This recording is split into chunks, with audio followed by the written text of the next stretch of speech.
نحمده ونستعينه ونستغفره ونؤمن به ونتوكل عليه ونعوذ بالله من شرور أنفسنا ومن سيئات أعمالنا من يهده الله فلا مضل له ومن يضلل فلا هادي له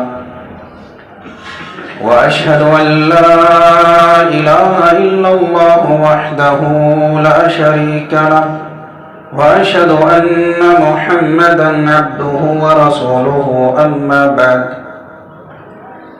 فإن خير الحديث كتاب الله وخير الهدي هدي محمد صلى الله عليه وسلم وشر الأمور محدثاتها وكل محدثة بدعة وكل بدعة ضلالة وكل ضلالة في النار. أعوذ بالله من الشيطان الرجيم. بسم الله الرحمن الرحيم. يا أيها الذين آمنوا اتقوا الله حق تقاته ولا تموتن إلا وأنتم مسلمون.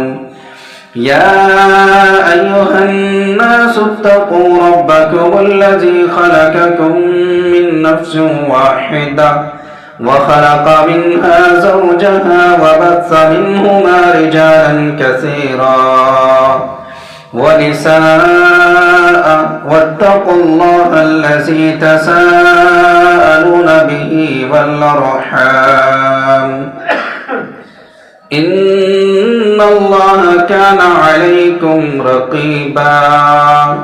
يا أيها الذين آمنوا اتقوا الله وقولوا قولا سديدا يصلح لكم أعمالكم ويغفر لكم ذنوبكم ومن يطع الله ورسوله فقد فاز فوزا عظيما. وقال الله تعالى في كلامه المجيد والفرقان الحميد فبما رحمة من الله لنت لهم ولو كنت فظا غليظ القلب لانفضوا من حولك فاعف عنهم واستغفر لهم وشاورهم في الأمر. تمام قسم کی حمد و ثنا کبریائی بزرگی برتری اللہ وحدہ لا شریک خالق کائنات مالک ارض و سما کے لیے جس اللہ رب العالمین نے ہم تمام بنی نوع انسان پر انگنت بے شمار احسانات کیے، بعدہ انگنت بے شمار درود و سلام نازل ہوں تمام انبیاء علیہ السلام پر، بالخصوص آمنہ کے لال عبداللہ کے لخت جگر امام کائنات جناب محمد رسول اللہ صلی اللہ علیہ وسلم پر. محترم بزرگوں اور دوستوں، نوجوان ساتھیوں، گزشتہ جمعہ رسول اکرم صلی اللہ علیہ وسلم کے اخلاق کریمانہ پر کچھ گفتگو قرآن و حدیث کی روشنی میں آپ کے سامنے کی گئی. اللہ کے رسول صلی اللہ علیہ وسلم کے اخلاق، آپ کا بیان، آپ کے طور طریقے، آپ کا برتاؤ کتنا پیارا اور کتنا بہتر تھا. گزشتہ جمعہ ہم نے یہ قرآن و حدیث کی روشنی میں جانا اور اللہ کے رسول صلی اللہ علیہ وسلم کے بہترین اخلاق کی گواہی جہاں اپنوں نے دی تو وہاں غیروں نے بھی دی. اللہ کے رسول صلی اللہ علیہ وسلم کے اخلاق کے تعلق سے بہت سارے پہلو بنتے ہیں. ان تمام پہلوؤں پر گفتگو نہیں ہو سکتی ہے، لیکن چند پہلوؤں پر آپ کے سامنے قرآن و حدیث کی روشنی میں بات کرنے کی کوشش کروں گا. اللہ رب العالمین حق بات کہنے کی، بعدہ ہم سب کو اس پر عمل کرنے کی توفیق عطا فرمائے، آمین. اللہ کے رسول صلی اللہ علیہ وسلم نہایت ہی رحم دل اور خوش دل انسان تھے۔ اگر اللہ کے رسول صلی اللہ علیہ وسلم نرم دل نہیں ہوتے، خوش اخلاق انسان نہیں ہوتے، مکہ کی سرزمین پر اللہ کے رسول صلی اللہ علیہ وسلم کی دعوت یا مدینہ کی گلیوں میں اللہ کے رسول صلی اللہ علیہ وسلم کی دعوت لوگوں تک نہیں پہنچتی۔ اس چیز کی گواہی اللہ رب العالمین خود قرآن مجید کے اندر دیتا ہے، فَبِمَا رَحْمَةٍ مِّنَ اللَّهِ لِنْتَ لَهُمْ، آپ لوگوں کے لیے محض اللہ کی رحمت سے بڑے ہی نرم دل ہیں، خوش اخلاق ہیں، خوش مزاج ہیں۔ وَلَوْ كُنْتَ فَظًّا غَلِيظَ الْقَلْبِ لَانفَضُّوا مِنْ حَوْلِكَ، اگر آپ سخت دل سخت مزاج ہوتے تو یہ لوگ آپ سے چھٹ جاتے، آپ سے دور چلے جاتے۔ فَاعْفُ عَنْهُمْ، بس آپ انہیں معاف کر دیجیے۔ وَاسْتَغْفِرْ لَهُمْ، اور ان کے لیے اللہ رب العالمین سے مغفرت طلب کیجیے۔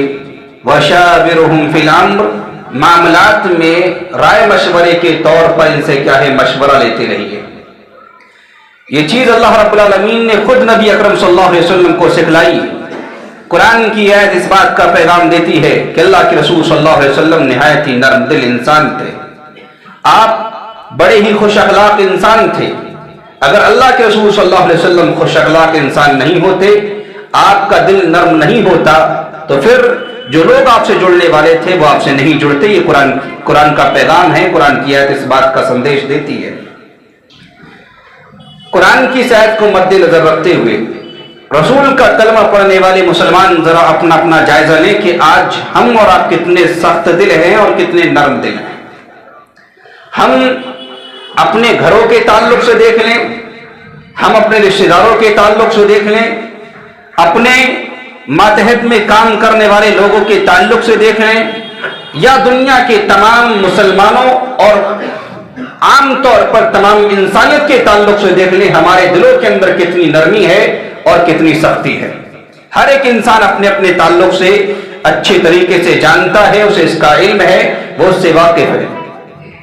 لہذا اگر ہم دنیا کے لوگوں کو اسلام کی تعلیم سے روشناس کرانا چاہتے ہیں، اگر دنیا کے لوگوں کو اسلام سے جوڑنا چاہتے ہیں، وہ مسلمان جو محمد رسول اللہ صلی اللہ علیہ وسلم کا کلمہ پڑھ چکے ہیں، انہیں اپنے دلوں کے اندر نرمی پیدا کرنی ہوگی۔ اگر ہمارے دلوں کے اندر نرمی آ جائے گی، ہم بہت سے معاملات میں اسلام کی دعوت لوگوں کے سامنے پیش کر سکیں گے اور لوگ ہماری دعوت کو قبول کریں گے اور ہم سے جڑنے کی کوشش کریں گے۔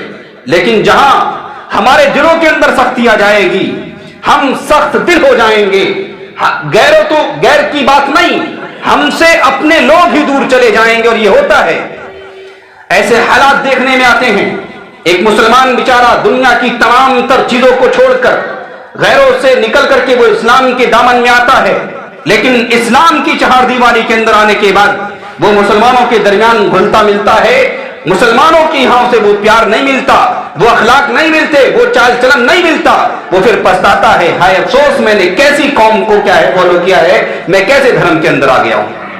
لیکن اسلام کی تعلیم ایسی نہیں ہے، یہ تو ہمارے اخلاق بن چکے ہیں، ہم سخت دل ہو چکے ہیں، ہمارے دلوں سے نرمی جا چکی ہے، جبکہ محمد رسول اللہ صلی اللہ علیہ وسلم کے ماننے والوں کو سخت دل نہیں بلکہ نرم دل ہونا چاہیے تھا، تاکہ لوگ ہم سے جڑتے اور اسلام کی نشر و اشاعت ہوتی، اسلام پھیلتا۔